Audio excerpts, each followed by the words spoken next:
This episode of Around the Layout is brought to you by Spring Creek Model Trains. Family owned for nearly 25 years, Spring Creek is your destination for model trains.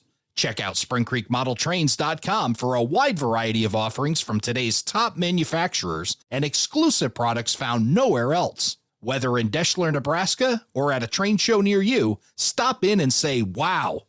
To see where they'll be next, visit their website at springcreekmodeltrains.com.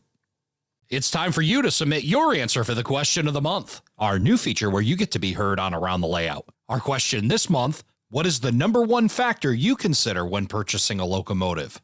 Is it price, specific details, lighting, or something else? Go to aroundthelayout.com/question to give us your answer. Answers must be received by September 16th. So again, aroundthelayout.com/question.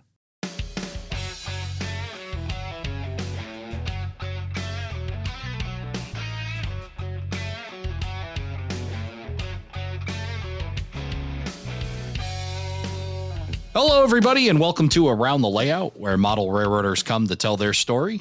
My name is Ray Arnott. Glad you could join us. Joining us from the UK, Chris Gilbert. Chris, welcome to the show.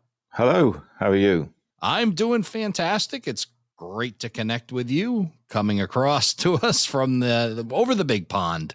Yeah. And we're going to be talking tonight about freelance railroading and how you got into it, plus a little bit of American railroading in the UK, which I'm always fascinated by, how you guys get involved with American railroading. So we'll have a chat about that and a bunch more. But you're recording with us, and you've just wrapped up a pretty busy weekend. Yes, we've just had 2 days of Fremo event. Well, not an event, it's more a testing process. There's 3 or 4 groups of us.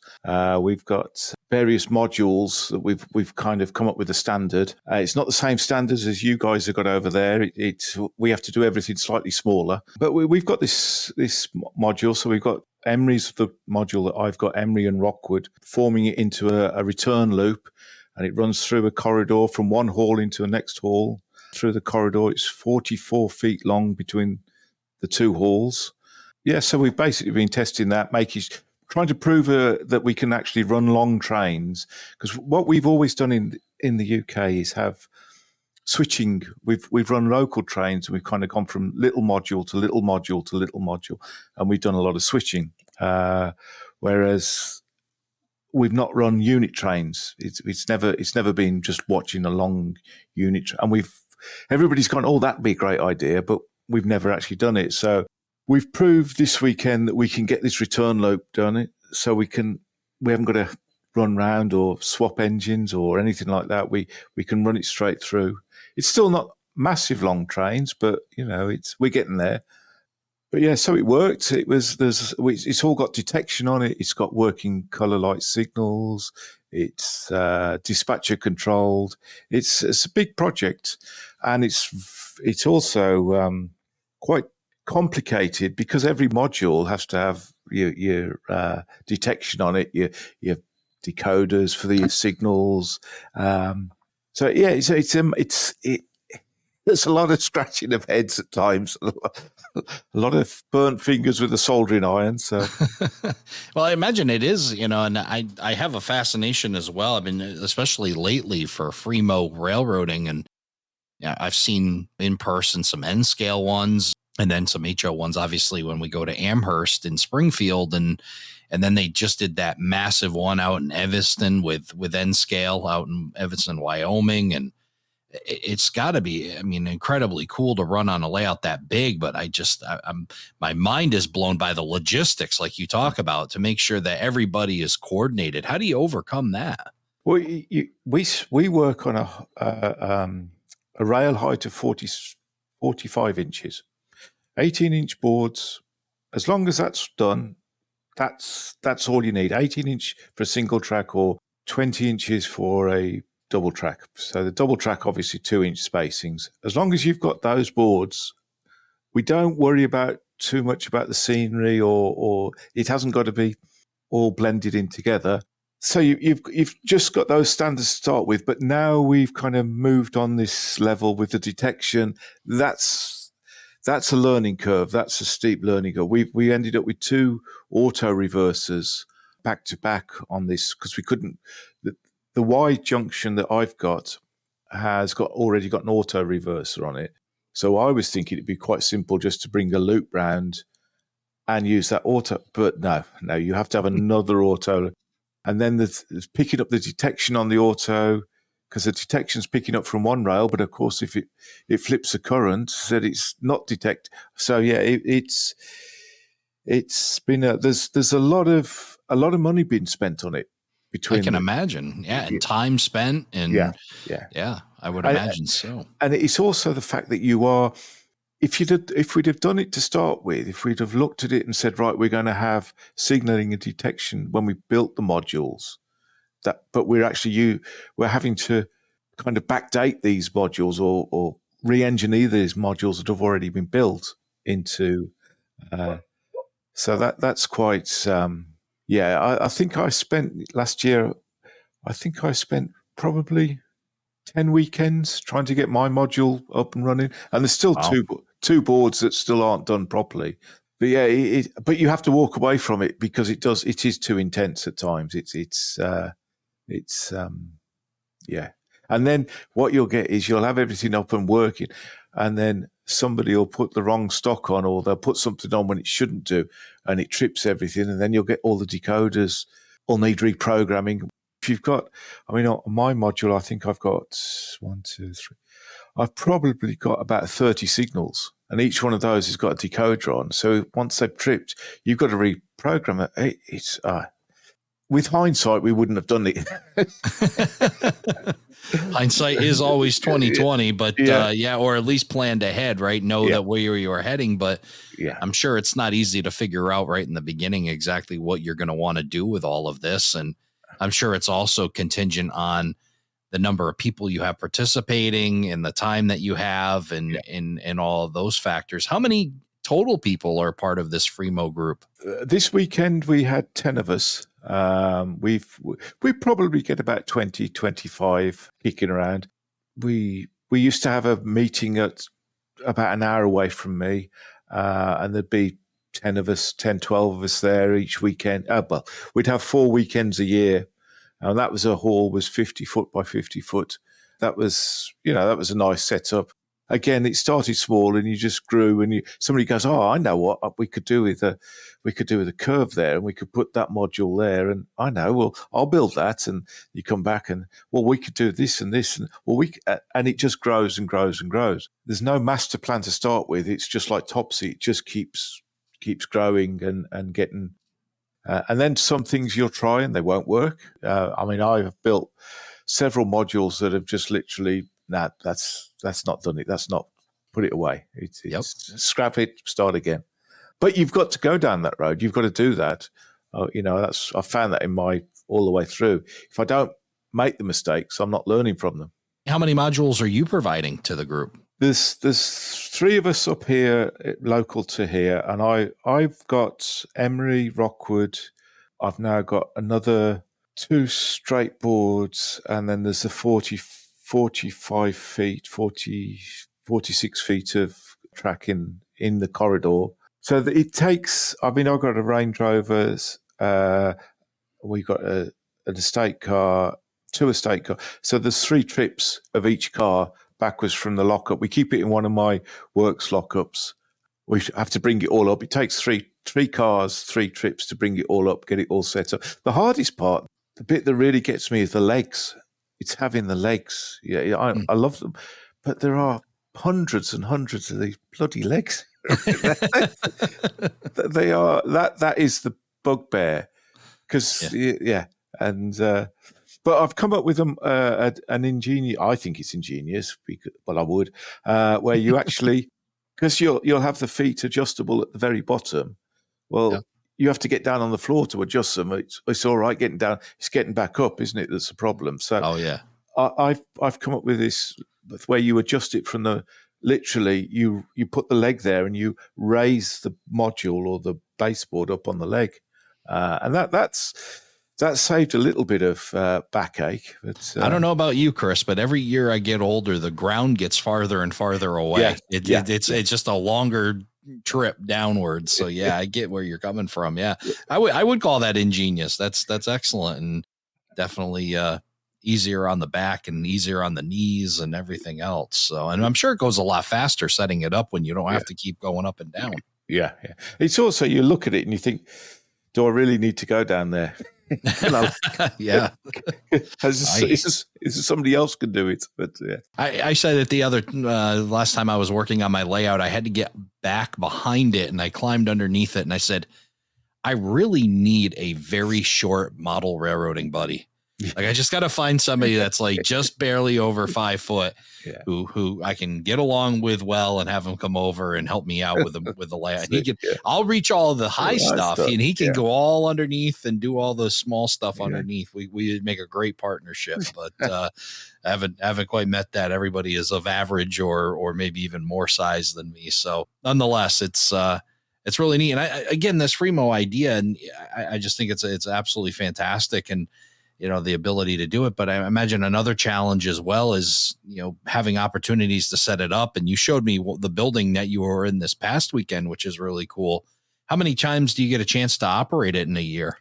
I'd say 3 or 4 times. We have a meeting down in Epsom in the March time. Then we'll have an event in Exeter, in the southwest. That'll be April, May time. And then we can get the scout hut where we're at in the summer holidays when there's nobody about. And then we will try and get some kind of exhibition in the autumn. So we kind of meet up together. There's the guys down in the southwest have meet up. They've got a small little area where they can meet up at one of the railway centres. They hire that out. But a lot of the guys down there work for the railways, so they'll book their time off when they're on leave and go down and get it set up there. So it's difficult when we're all spread out to try and get it all up and running. But usually, if we turn up at 8 o'clock in the morning, we're up and running by 11 o'clock. Well, that's not bad at all. Yeah, that's a couple hours set up, and then you're running trains. That's awesome. Yeah. And a lot of it's, we'll use a switch list. We'll use things like JMRI switch lists to try and get the cars moving around and that. But like everything, it's lowest common denominator. You're always, if somebody hasn't dropped the cars off where they should be, they can't pick them up.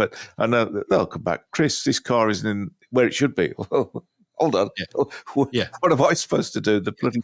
it's a domino effect. If one thing doesn't go right, the whole thing kind of falls apart. Yeah, for sure. Yeah, so that's fantastic. I'm sure you have a lot of fun with that and being able to coordinate with folks. Are you able to operate any of the modules alone? Do any of them kind of work as a standalone for like a small switching layout or anything like that? There are some. Port Dominic is one of the guys. Neil, he's built a layout. You can run that one on its own. There's Melvin's built a layout called Decatur, which is an engine terminal. He can run that on its own. You probably want one. You could probably put 2 together and run it successfully. I think originally people were going, when we first started getting into it, which would be about, 10, 12 years ago, people were saying, right, I'm going to build this module. It's going to be my home layout. I'm going to take it to exhibitions and I'm going to take it to Fremo. But it doesn't work. You can do probably 2 of the 3, but not very well. That's my opinion. You can have a very good exhibition layout, because an exhibition layout, you could have something moving for the public to see train. That's all they want to see. They want to see something moving. So it's not really prototypical. Your home layout, I found because you're taking everything out and putting it in the car and bolting it all together and stacking it and putting it in the car, taking it to a Fremo event. The last thing you want to do when you get home is undo it, put it all back together, and it stays in the shed or the lockup or whatever. The original idea was, that's what we're going to do, but it doesn't really work. It doesn't. You kind of say, that's Fremo.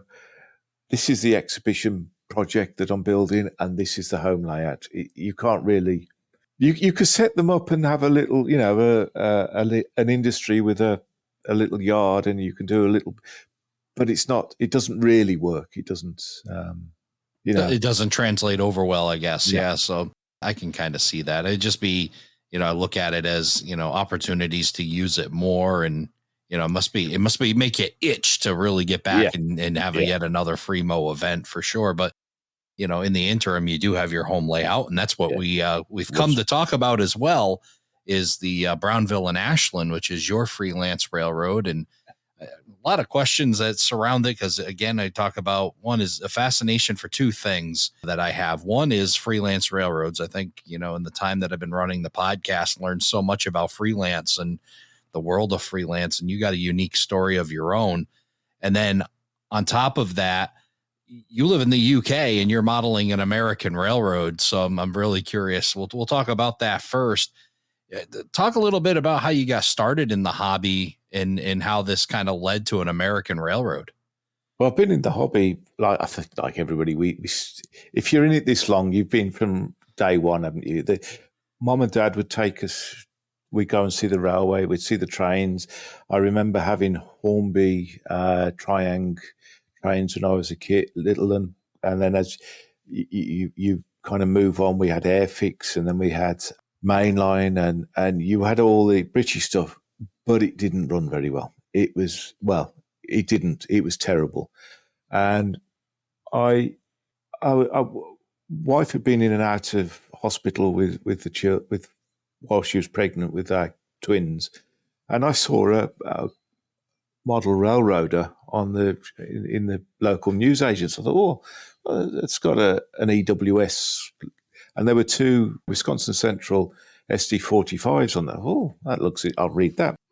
Started reading that, and that was it. Then I've not that. I went to there was a shop up in Scotland. I was working up in Scotland, Helensburgh, and there was a shop there, and I bought an Athearn Blue Box Black Widow SP Black Widow SD9, and it was on compared to the British stuff. I was sold.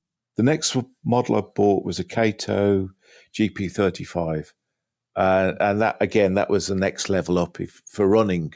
And that was it. I was sold then. Everything, all I wanted to do was learn about various different things. The Wisconsin Central was the railroad that I really got, because I think that Ed Burkhardt bought the EWS, English, Welsh, and Scottish railways, and they were involved in that. So I really got into the Wisconsin Central. I liked the paper mill, all this. It wasn't short liners; it was the regional, wasn't it? And then I moved on to the Wisconsin Southern, and that just it was so completely different to everything that we have in the UK, where it's kind of like a can-do attitude, as is now, and that was it. And then I had a Kato Kato GP35 custom painted for me in Wisconsin, 3501. I've still got it. It must have been 20 years ago. I can't remember who did it. That came through the post, and it was well before the internet, if you like, was just taking off. We could just start. There were the Yahoo groups and all that kind of thing, and you post questions on there, and stuff would come back eventually, and that was it. That was it. It was very difficult. You could buy, obviously, the Trains magazine we had over here, and Model Railroader. We had our own Continental modeler, which had maybe one or two American layouts in it each month. But there was also Swiss. There was also whatever, all across the world. But yeah, that's what it was. A smooth running. Once I got that it didn't matter. And then to get onto the Fremo, or the freelance idea, we were on holiday in Florida, and I'd got into the Florida Central Railroad. I'd really the CF7s. I'd really kind of taken to them, and I had a guy from Southern Tier Model Works paint up one for me. He ended up doing two, 50 and 63. And I thought, I know, I can do my own little railroad based on this. And we were staying on a place called Highlands Park, Highland Reserve in Orlando. I thought, I know, that sounds right. Florida Highland, there's a bit of sarcasm there that us Brits are good for. And so that was, and then it was GP35s that I'd got up and doing. But one of the problems I found was everything came into the railroad. I wanted boxcars. I wanted my own boxcar, rolling stock and freight cars and railroads. But it didn't have any customers that it was shipping out from. It wasn't sending stuff out. And then I had a message from a guy called Luke in Canada, and he messaged me. He said, "You have this. I've really into your." I put it on Facebook, Florida Highland, and he said, "I'm really into your Florida. I've got my own. It's Brownville and Ashland." He said, "But I'm thinking of getting rid of it." I said, "Oh, that's why?" He said, "No, I've had enough of the hobby. I want to try something else." Okay. Would you be interested in it? And I said, well, what are we talking about? And he showed me the cars, and as soon as I saw the freight cars, that was it. And he explained, it's up in Maine. It runs in an L shape, if you like, from Canada down to Brownville, and then across to I can't east the coast. And he said that's basically what it is. That's my thinking. So, yeah, he said, I've had enough of it now. So, right, okay, I'll and I think I ended up with four or five GP9s, a couple of three GP35s, and about 10, 12 boxcars. But he'd already sold a lot of his rolling stock. He said, but then he started going back to people that he sold it to, and he said, "Do you mind if I buy it back? I want this guy in the UK to have it." So this whole thing is just so wild to me. I mean, we hear about, in the prototype world, railroads being bought and sold all the time, right? The beloved Providence and Worcester behind me is now a Genesee and Wyoming railroad. And, we hear mergers and Pan Am Railways becoming CSX and on across the entire United States.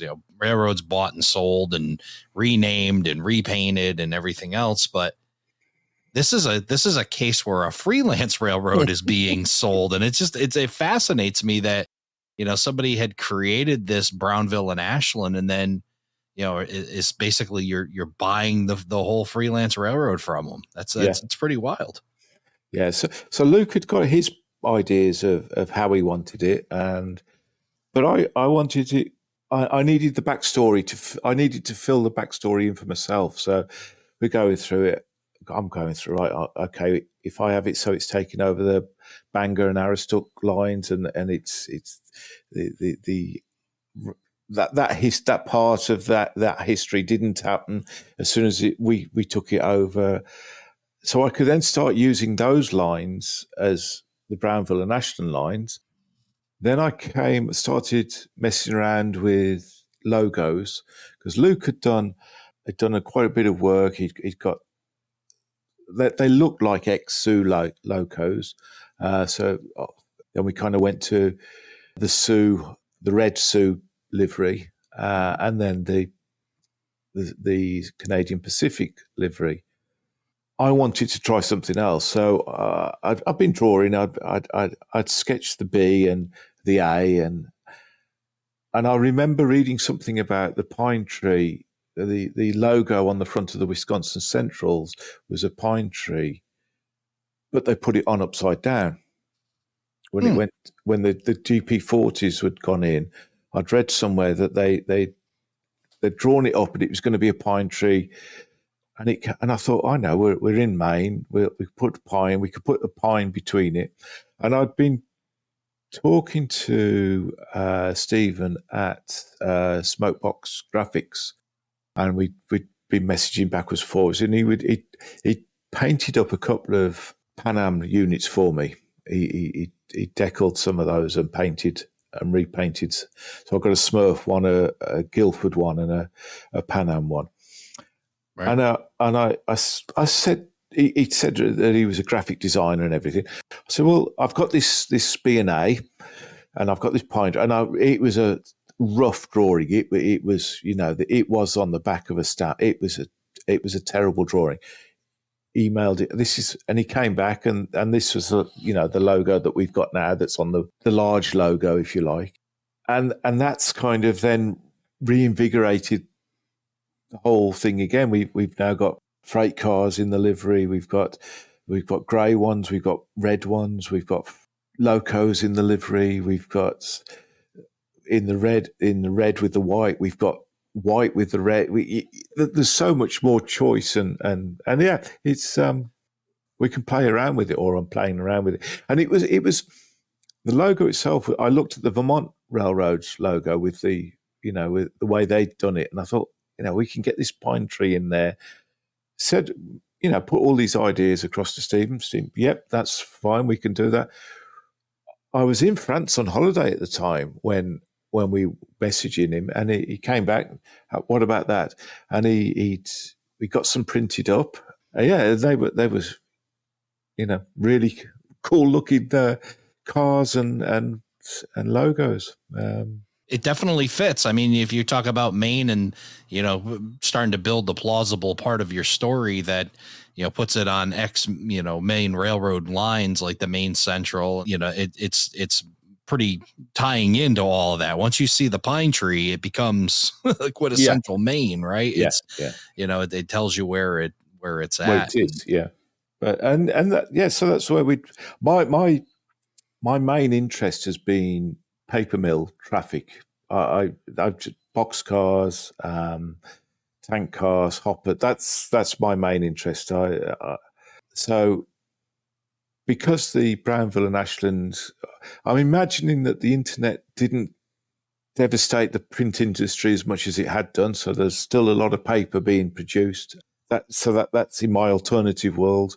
We're still going. We're setting the railroads, if you like, is set in the 2010s, 2012 kind of era. It's so the GP35s are still hanging in there. They're just about there. We're not going for big stuff. We're not going for any Gevos or anything like that. We're not going down that road. Right. But yeah, so that's where we're at. My home layout is in the next room to us, and that's it's literally 5 feet wide by 31 feet long. It's got a 12 inches either side, and there's a 3 foot gap in the middle, and it runs from one end to the, which is just over a scale mile long. Yeah, we'll talk about in a second how you developed your layout. I'm curious as to the freelance and how you essentially got there, and then kind of an influence. I know you mentioned the B&A isn't your first take into freelance. What was started to inspire the freelance idea versus sticking with, say, a Wisconsin Central, which you said you loved? What really kind of led you down that freelance path? I'd had a number of locomotives painted by Southern Tier Model Work. He only wanted to do. There were certain things that, I like that, or I like that, but there wasn't a model of it, so he wouldn't. Because I'd had several of these engines done by him. Anybody else having done by anybody else, they looked different on the layout. You could tell that was one of John's, that was somebody else's. They looked different.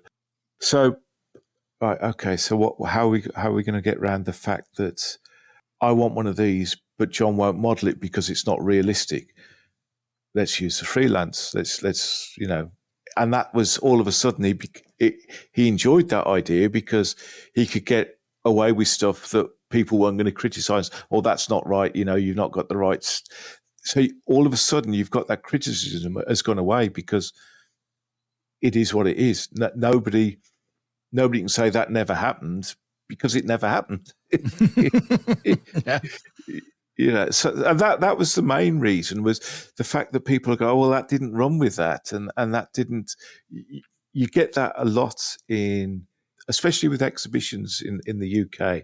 I remember being up in Scotland at an exhibition, and there was a really lovely layout set at the turn of the last century. Lovely layout, really well done. O gauge, well detailed, hand built stock. It was superb. And somebody came and said, you've got the wrong cows on there. We didn't have those cows. Those black and white cows weren't in Scotland in 1908 or something. This is how I can never understand how people can be critical of something. The extreme rivet counter can be quite a party pooper, that's for sure. Yeah. So that's why I'd kind of gone down. Nobody could tell me I was doing it wrong. So that was the main reason for Fremo, was nobody could say that never happened, or that you would never have that. I can have cabooses, shoving platforms, because that's what the railroad decided it was going to do. I can have GP35s refurbished and rebuilt to GP38 spec because that's what they wanted to do. I like the idea of short lines. I like the idea of this running on a shoestring type of operation. I can't get my head around class ones. They're too big for me. I can't. Whereas the whole short line, I can imagine from start to finish. I know where the maintenance is. I know where what the fleet is. I know, I know the names of the drivers. In my or the engineers in my head. Whereas it's the other guy. If you're doing proto stuff, people criticize. I find that so I'll do it my way. Yeah, I think it definitely opens up a lot more criticism when you're trying to really model, and especially something that's wildly popular to a lot of people. Yeah. And I definitely get the idea from you that, or I agree with, it's very difficult to really pin down exactly what class one railroads are doing. But your local one, it's a lot more simplified. I know for me, like the Providence and Worcester, I can figure out roughly what they're doing.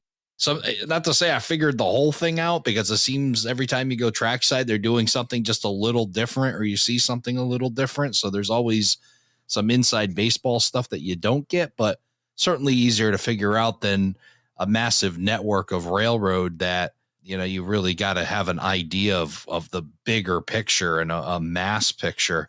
And especially you from afar, not to say, the internet has connected the world, right? The information that's available to me is really mostly available to you, but it must have still been a little bit of a challenge to be on that side of the pond, trying to take a look over here as to figure out how things operate. Yeah. When we first, 2013 was the first time I went to the States.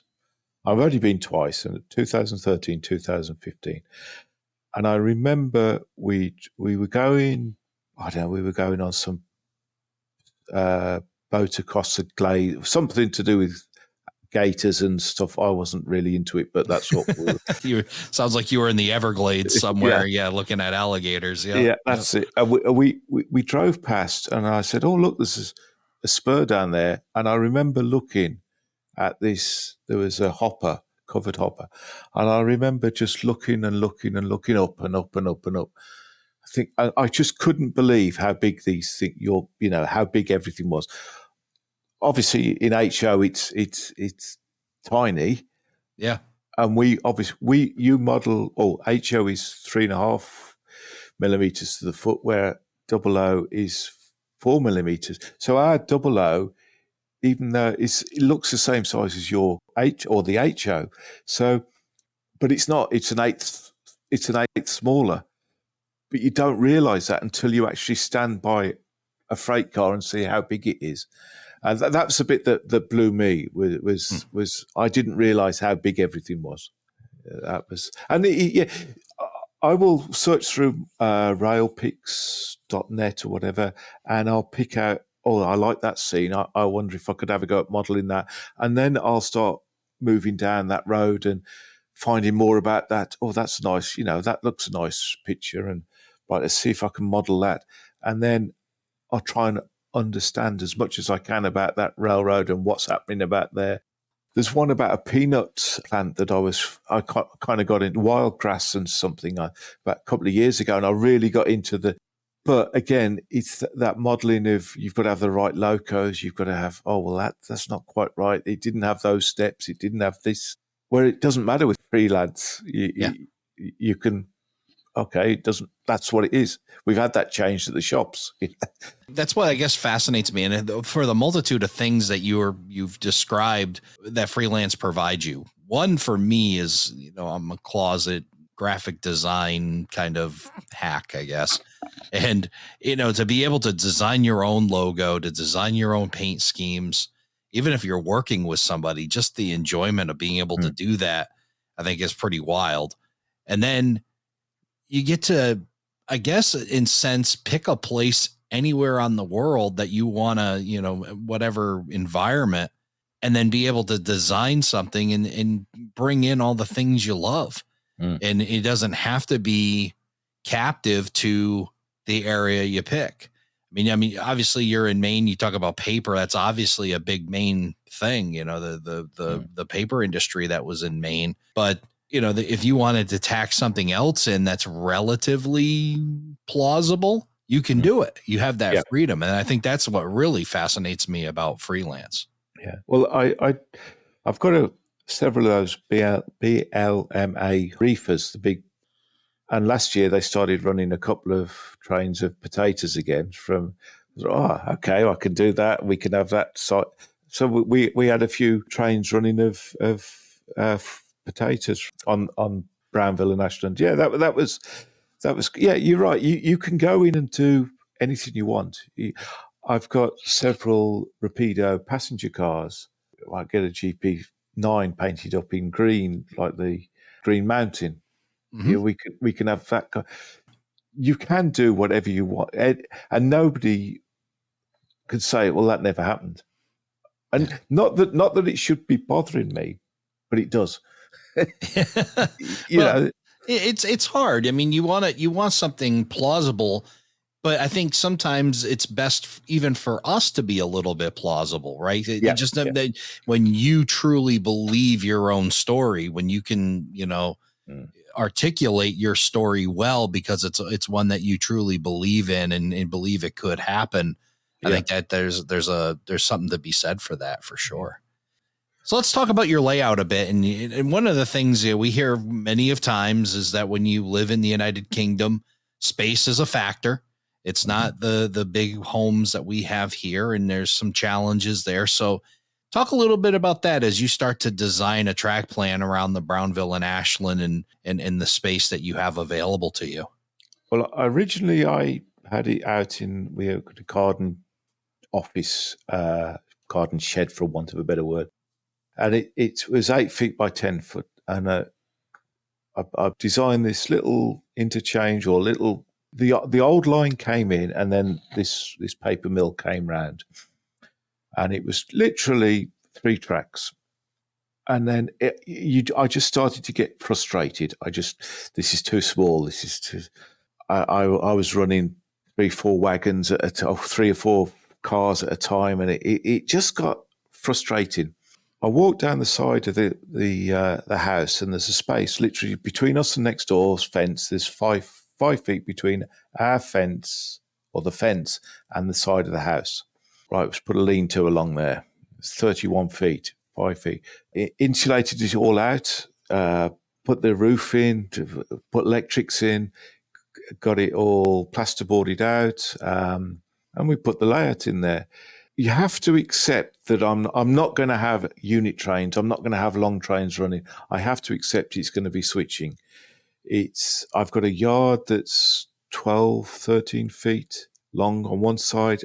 I'm redesigning the layout now because it was against the fence. The fence moves slightly through the summer. It gets warm. It gets cold. It's moving, so that there was a bridge that joined the two sides together. Well, that was constantly causing me problems. So that's gone, and we're having a staging yard, which is going to be called Kent. Then we're going to have the other yard, and it'll come round.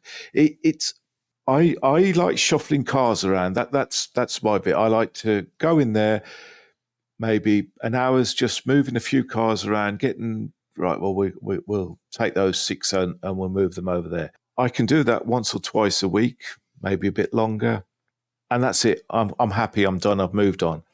We've had it where we've had 4 or 5 people here, and they've had a proper operating session where I've used the switch list on the Mac program. We've run that, and that's worked well.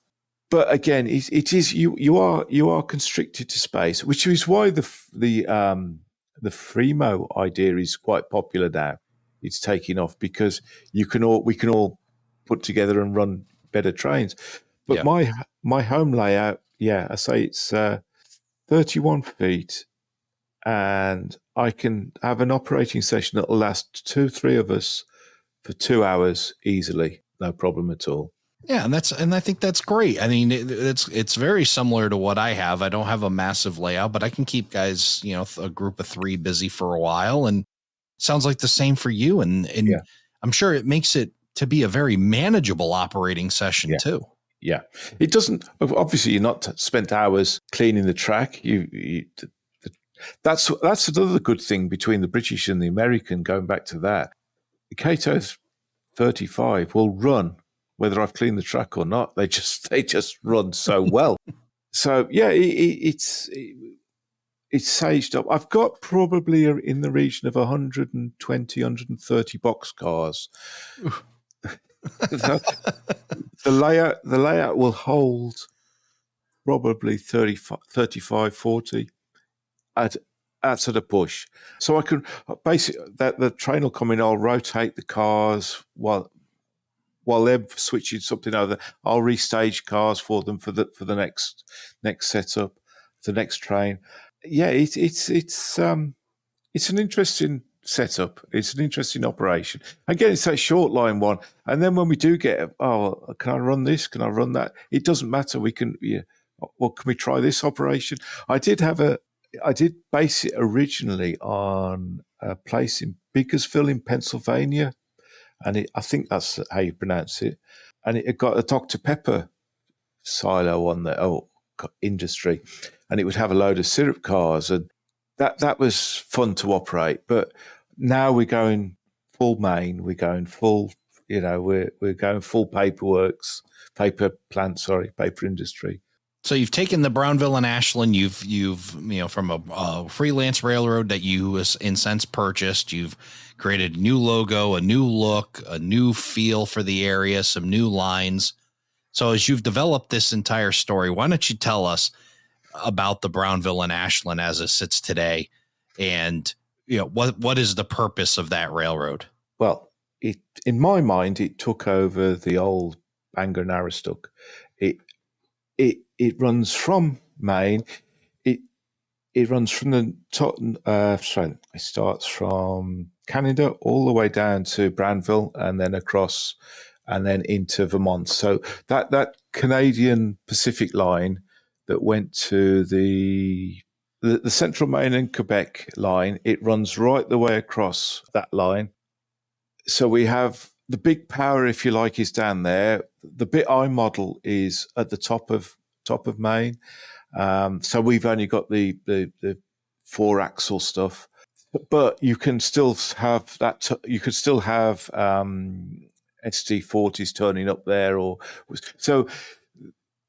There's 4 Bowser SD40s that I've got that have just been patched out for the Brownville and Ashland. You've got mother and slug units. It's got probably still on the roster hanging around about 4 or 5 GP9s. They're still just about hanging on there. We had a batch of BNSF Smurfs. They had some Smurf. They had.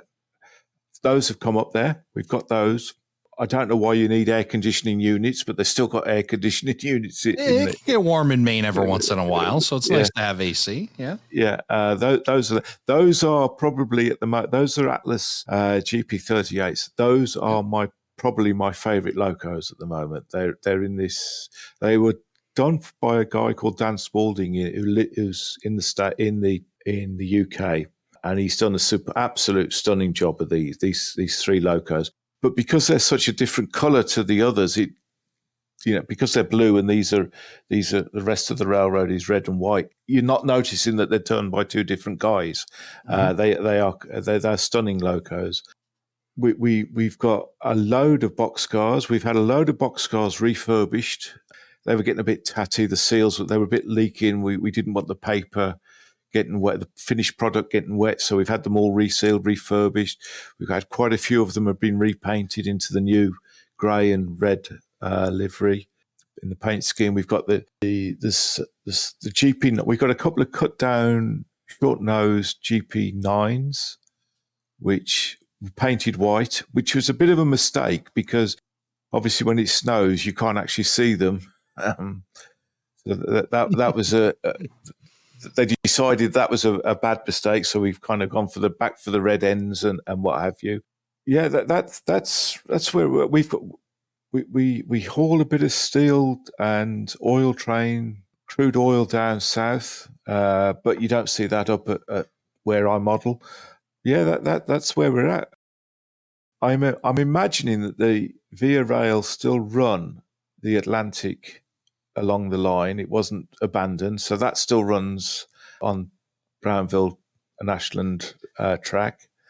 So I had to obviously get myself a few Rapido units and the coaches and the observation saloon. So I'm building up a nice 20-car passenger car via train. That'll never turn up on there, but it's a collector's piece, if you like. So yeah, but we've got several MP15s that have been. They're literally just red units, and we just got the bra on the cab, under the cab window. Sounds to me that you're not only a freelance railroader, you're a collector as well. You like to have a whole variety of different things. And, you know, when you mentioned the high car count that you have for a what I would call a smaller switching layout, that definitely says to me that you you like to collect too. And I'd say there's nothing wrong with that. And then the B&A, do you have it operating in modern time? Is that what you would call it? Yeah, from 2010 to 2015. That's where we're at. So those are your guardrails somewhere between 2010 and 2015. Yeah. It's I like that era. That's it. I never really. I got into American probably in just at the start of the turn of the century, so around about 2001. Yep. But I was still learning. I didn't realize what was going on.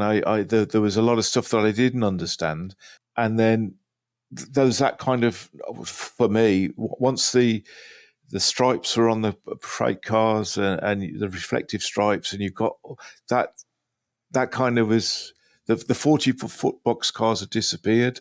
That was, and you've got these high cubes and everything that era to me. I mean, I don't know whether that's an era, but that was the bit I wanted to model. That's kind of the new stuff, you know, when they that's closed, that's changed. Probably the railroad would have been taken over by now.